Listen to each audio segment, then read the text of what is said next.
If you've been following along, every pillar of Masterpiece follows different aspects of a really good story. And part of that is because as I grew up listening to my nono tell the stories of his life and how much joy it brought me, listening to all the things he had gone through and learned from and experiences he had and the stories he could tell. And there was an aliveness and a vitality that he got to share through those stories of the life that he actually lived that was not replicable. As we go through the pillars of Masterpiece, that is really the theme, or the thing that we're serving, is what is your masterpiece? What are these amazing stories that you get to tell by simply living them now? What is the story you get to tell from this chapter, from this learning, and having them a little bit more full of vitality and more excitement than having it need to be a Greek tragedy? I say that because most of my story has moments of levity and moments of excitement, but the most of my book is dense and heavy and taxing, and I have perpetuated that from different decisions that I've made in my life to have these like Shakespearean tragedy level plot lines. And so a lot of Masterpiece is just the awareness of it, right? The awareness of what is the story that you're carving for yourself, and where are you causing more misery than is necessary just because you won't let a chapter close. So that's what today's live stream is about, letting chapters end. And this is one of the hardest parts of having a masterpiece filled life, because letting a chapter end has a lot of cultural associations, it has a lot of social expectations, and it's really hard to just tie up loose ends, close loops, let things be as they are, let bygones be bygones. Usually we like to keep some sort of chapter of our life open in case we need that plot line again sometime in the future. I'm going to give you some of my own personal examples of this, of chapters that I simply have not closed for whatever reason. I didn't close dropping out of my university degree. In fact, I never communicated with my university at all that I was going to do that. I didn't close my world in the startup space when I created a company that was unaligned. I literally ran away from it. Closing a chapter well is very hard, and it's very complex because there is so much conditioning around it. There's so many rules and expectations and people saying, well, this is the right way and this is the wrong way. And the reality is there is no right way. There's right for you, and there's right for how you're going to move through things. And you may not have a chapter that needs to be closed right now, and so we don't have to worry about it if it's not right. But at the end of the day, we need to know what ending well actually means. This is something that I've been putting into active practice, definitely for this year, for sure, was I had made a commitment that I was going to be leaving certain communities well. And it was funny because I started seeing a lot of other people use the same language, but I could tell that it was not with the same intention as what leaving well meant for me. Leaving well actually has a very specific set of personal values.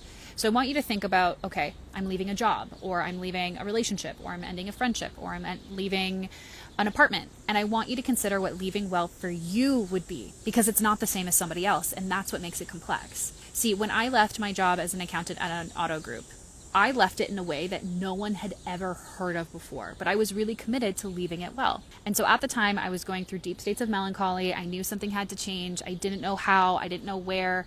All I knew was that I could not stay at that job, because if I did, that I would live the same day every day for the rest of my 72 years of life, and then I'd be disappointed. There was just that deeper knowing. And so that's when I had begun my personal growth and development, trying to seek out and be exposed to different ways of living, because at that point I had only been exposed to people who worked in corporate, or people who worked in office spaces, or people who worked as labor. I didn't have exposure to entrepreneurs. I didn't even have exposure to online entrepreneurs. It was something that felt very foreign to me. And so as I went into my personal growth and development journey, this was back in 2016, I started becoming aware that there was certain careers where you could work entirely remote. And I was like, wait a minute, I want to travel. I want to see the world. What if I could be remote? What if I could travel and experience and learn, and I don't have to be bound to an office? Cool. So I started feeling into this new desire that I didn't know that I had. At the same time, very aware that I'm fucking miserable at my day job. But I was good at my day job. I was excellent at my day job, but I also reached a point where I couldn't get another promotion until someone retired. Like, that's the level of I dive in and I get really good at shit that I get to. From that point, I didn't know what to do. I was like, okay, I know I want to do something different, but I don't know how to transition. And so I walked into my financial controller's office at the time, and she's like, I don't know if I can make you happy. And what does a typical person respond with? No, I'm happy. I'm just really looking for insert raise, insert promotion, insert challenge, blah, blah, blah. But there was just a truth to that. There was no challenges that she could give me. There was no opportunities for growth that she could offer me. I was really maxed out on my salary options that were available for the role that I had. And so I just told her she was right. You're right. I don't think I can be happy here, and I don't think that I can continue here. And so I said, how about this? How about you put my job up on LinkedIn or whatever, and you find my replacement, and I train them so it won't feel like I'm leaving when I do. I want you to consider the kind of conversation that got to take place that people had never heard of, to have a connected conversation and establish the journey of me leaving the company well. When I told people this, they lost their minds. They're like, you're going to get replaced. They're just going to fire you. No, they're not. Because if they fire me, then they have to give me severance. It's a bad idea. Well, why would you do that? Well, because I'm for sure going to get a job in 2 weeks. I don't need to worry about, I'm not going to have a job for a while. I just need to train my replacement because I want to stay connected and in relationship with the people that I've built these bonds with. And so I left the company. After she found my replacement, I trained them. The replacement ended up getting pregnant, so she didn't stay for long. But the point being is leaving well when it came to that job meant me really feeling into what's important to me here. And what was important to me was that my best friend at work, Nancy, didn't get overwhelmed because she felt screwed over because I left. Because I carried a huge chunk of the workload. And so I wanted to make sure she felt supported. I really valued our relationship.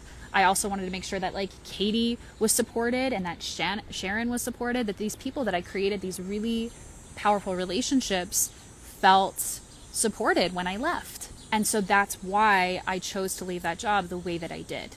Now, that was one of the best exits I've ever had, and I still honor it so much because I was so young, and this was literally my first weekend of a personal growth seminar ever. And that's who I showed up as a woman who valued her connections, was willing to put things aside, was willing to walk into the unknown, was willing to play a much bigger role in her own life story without abandoning the things that were of value to her.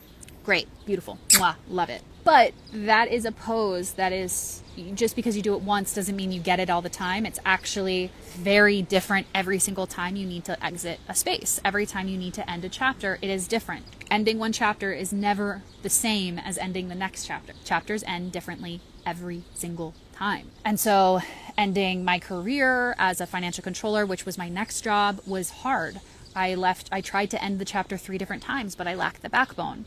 I didn't finally close the chapter until I had a nervous breakdown and was like, my body can't sustain this. I didn't leave the chapter for my consulting company until my body was physically breaking down. There's ways where I can show up for things that matter, but it often can separate the holistic nature of it, right?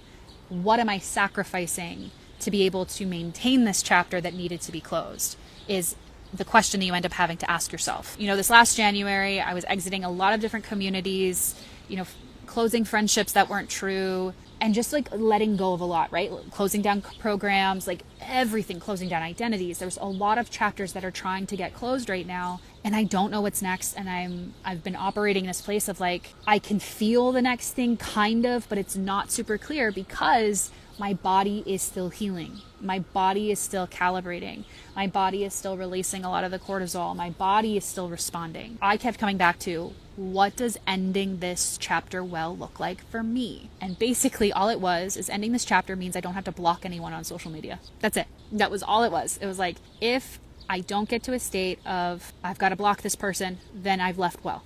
If I can just, still see them and have no response, not have a nervous system reaction, if I can wish them well and want them to succeed and not feel like it's some sacrifice of myself or self-betrayal, then I've left well. And so I've done hypnotherapy, I've done trauma work, I've worked with a bunch of different people just so I could stay committed to that. And I want you to understand that staying committed to how you want to end a chapter is not easy because it's actually not egoic. It's what do you value and how does your heart feel in it? And there was a couple different times where I was I might not be able to leave well. And I would just pause and be nope, what's my commitment? And it would get harder because I also understood that a lot of people had this assumption of what leaving well meant for them, but they weren't the one leaving. So think about a breakup. You are in a relationship with someone and you're like, okay, I want to leave this relationship well. The other person is obviously going to say you didn't leave that relationship well. It doesn't matter what you do. It doesn't matter how you do it. They're going to say that. Unless you're doing that conscious uncoupling stuff, that's what's going to happen. You aren't always going to be on the same page. And it's increasingly more difficult if one person is unwilling to let the chapter close. So remember that what made the chapter close beautifully and how I could leave the job well was that my old financial controller was on the same page. We were both in agreement. We were both in alignment that the chapter needed to close. But sometimes you're going to reach stages where you're like, I know the chapter needs to close and I need to close it. Absolutely. But the people, the circumstances, the situations that I'm in aren't allowing it to be closed. So I do have to use a little bit more of my own personal power to end it. For example, Montreal is absolutely coming to a close for me. I'm constantly overstimulated. I'm constantly overwhelmed. I find myself more and more frustrated with the city itself. It's a beautiful city. I love it. I love the summer and I love the autumn. But the city itself is getting more and more irritating on my nervous system. And so I know that this chapter needs to close, but I'm in a lease till July. Okay, well, how do I want to leave Montreal well? Well, I have friendships that I would like to maintain here. So I want to make sure I spend time with them. I socialize with them. So I go to volleyball, I go to beach, and I do all of these things so I can have these relationships, not feel like I'm just like up and leaving and saying, fuck you, you know? But then I also have to find someone to do my lease transfer. And then I have to be open for that taking as long as it takes. And like, there's some actions that need to take place and need to happen, but I don't know where it's going, right? So Dr. Bridwell says, she's like, Boston's calling. And as much as I would love to go to Boston, I don't actually feel Boston either. The beauty of closing one chapter is you actually don't know how the next chapter is unfolding. And there's been a lot of conversation lately about like, if you don't know, then you're disconnected from your power. I don't know if you guys have seen those memes going around. It's like from different coaches. I don't believe that. And particularly if you have the gene keys that I do, it's literally in my gene keys that like, we're not supposed to know the outcome of our desires. Like we're just supposed to follow it and just see what happens. I don't know what this next chapter is. I don't know if I'm going to be staying as a coach. I don't know if I'm going to stay on the East Coast. I have no idea with anything. I do know I have to go back to the West Coast for a little bit to handle some family stuff, handle some like property stuff. But like there's a lot changing in my life. And part of that is because there's a lot of chapters that I have not been able to close well. And it's just hard to close them. And I want to be really honest with you. I think the idea that it's not complex and that it's not tender would be a lie. And I think lying to you is actually the most of disservice thing that I could say. I want to let you know that it's possible to leave well as long as everyone is on the same page that the chapter needs to end. You know, I've got friends who are saying like, don't say that you're leaving Montreal. And I'm like, I kind of need to get them on the same page that it's appropriate, that it's right. If I want to maintain the connection with them, because if we're not on the same page, then it's going to be harder and harder and harder to close that chapter. And I remember like months ago, people like started sharing in their stories about the concept of leaving well. And I was like, again, you can't dictate what leaving well looks like for someone else. It is so personal. And so you can either get on page with someone leaving or not. And another great example of this is when I moved to Montreal originally, it was such a complex thing for me because I had just moved back to my hometown. I had just built my relationship with my dad. My mom had just moved in. Like, oh my God, like there was just so much going on. And I remember going down to my cousin's graduation and one of my uncles was there and he was like, oh, I hear you're leaving for Montreal. And I was like, yeah, I am. And he's like, I don't like that. And I was like, yeah, I totally hear you. You don't have to like it, but I'm going to move. You don't have to like it, but it's happening. And he goes, well, what if something happens over there and you're in Francophone country and you've got no family there? Like, you know, total redneck BC fella. And I was like, you're right. I'm going to be all alone over there and I'm going to have no family and I'm still going. Can you be okay with that? One of the most powerful questions I've ever asked somebody is, can you be okay with that? That question right there pisses people off so much because they realize that their okayness is dependent on my behavior. That's where we have a problem. You will not allow me to leave well if your okayness is dependent on my behavior. And so I've just said, I totally get it. You don't have to like it. You don't have to love it. You don't have to agree with it. And it's still happening. So are you going to be okay even though it's still happening? Because I'm not changing my decision. And he ended up having this really vulnerable moment. He started crying. And we were at a party, so people popped up. They're like, oh, is Steven crying? they lost their shit, right? They're like, what? It was a really beautiful moment because it was like he got that I'm okay and like the chapter of me living there needed to end for a time, forever, we don't know, but like it just, that particular chapter needed to come to a close. That's what it looks like to get someone on the same page of a chapter closing and you leaving it well. Not every chapter closes that way because of mutual attachment to it staying open, right? Think of the relationships that should have ended months before they did. I can give you another example of that too. I was in a relationship with someone for 7 months that wasn't a relationship. It should have ended after 3, but both of us were attached. Both of us were like addicted to one another. We really did love each other, but we weren't healthy, but we were attached to keeping the chapter open rather than just letting it close. And so what happens if you refuse to let a chapter close when it needs to? Well, it's the same thing that I teach inside of Kerosene. If you ignore your intuition, if you gaslight yourself, eventually truth comes in carrying a match. There has to be an explosion to end it because you're too far separate from yourself. This idea that you can abandon yourself infinitely is not something I buy into or subscribe to. I believe that the soul will let you abandon yourself several times, but it will always retract. It will always bring you back to yourself.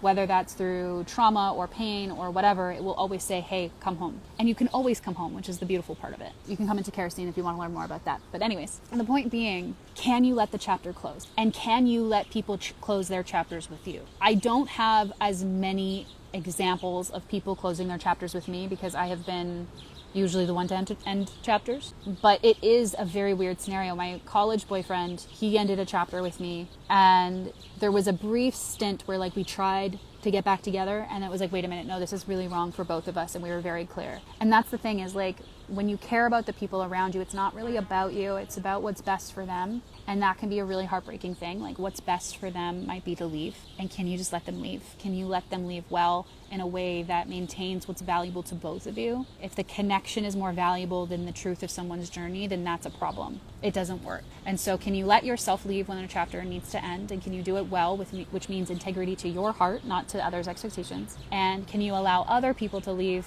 by ending the chapter with you because they're holding integrity to their heart, not your expectations of them? I can't wait to hear you guys message me about what's landed for you in this conversation.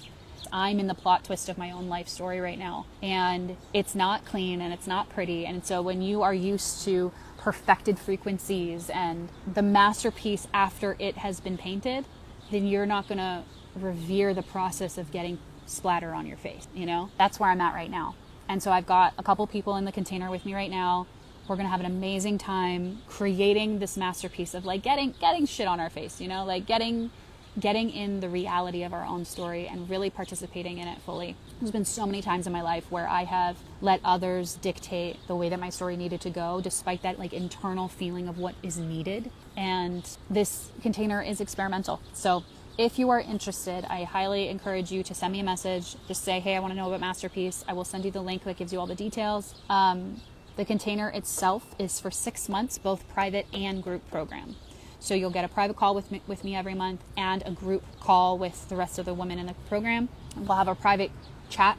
So in between calls, you'll also get the guidance that you need. The private podcast, which is where I host all my replays, because I want you in life. I want you being at the park. I want you walking your dog. I want you having your bubble bath, not sitting in front of a screen. I think that's been one of the funniest things when my clients come work with me. They like sit at their computer. I'm like, why aren't you said you were tired and you needed a bath. Why aren't you like lying down?